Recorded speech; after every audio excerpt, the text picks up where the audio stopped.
এই রইল আমাদের সবার প্রিয় উত্তরপাড়ার প্রবেশদ্বার। তার ঠিক উল্টো দিকেই রয়েছে বালিখাল, আর এই বালিখালের একটা ফেমাস দোকান যার নাম হচ্ছে কাবাবি, সেটাতে আজকে চলে গিয়েছিলাম।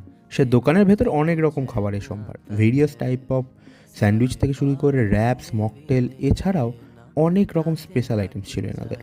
আমি অর্ডার করেছিলাম একটা চিকেন স্যান্ডউইচ, যেটাই দাদা তখন বানাচ্ছিল। বানানো দেখেই তো লোভ লাগছিল, টেস্ট কেমন হবে তা একটু পরেই আপনারা জানতে পারবেন। আর এই দাদা অন্যদিকে বানাচ্ছিলেন কোনো একটা টাইপের কাবাব হবে হয়তো।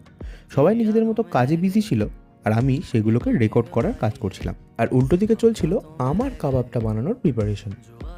আমার স্যান্ডউইচের ইনার স্টাফিং তো এবার ডান, এবার এটা যাবে গ্রিলে। দেখি কতক্ষণের মধ্যে হয়। আগে তোমরা নতুন হয়ে থাকলে চ্যানেলটা সাবস্ক্রাইব করে দাও।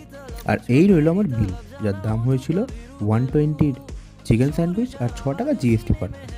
এই চলে গেল আমার স্যান্ডউইচ গ্রিলে, আর এই চলে গেল ওপর থেকে একটু বাটার, মেবি বাটারই হবে। আমি আর কি করি, বসে বসে এদের জোম্যাটো, সুইগি থেকে পাওয়া বিভিন্ন অ্যাওয়ার্ড এগুলি দেখছিলাম।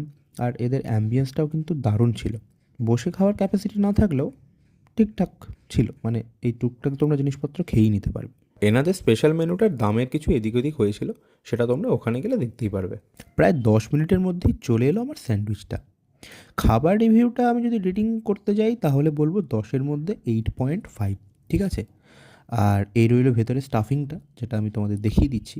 এই দেখো, চিকেন থেকে শুরু করে চিজ থেকে শুরু করে একদম ভরপুর, মানে খাওয়া দাওয়া একদম নো ডাউট দারুণ ছিল খেতে। এবার তোমাদের পালা, একটা লাইক করে দাও, ভিডিওটা কেমন লাগলো জানিও। আর এনাদের মেনু কার্ড থেকে তোমরা কন্ট্যাক্ট নাম্বারও পেয়ে যাবে, আমি সেটা দিয়ে রাখছি। আর এখানে স্ক্যান করলেও তোমরা অনলাইনে এদের মেনু কার্ডটা পেয়ে যেতে পারো। Tata, good bye.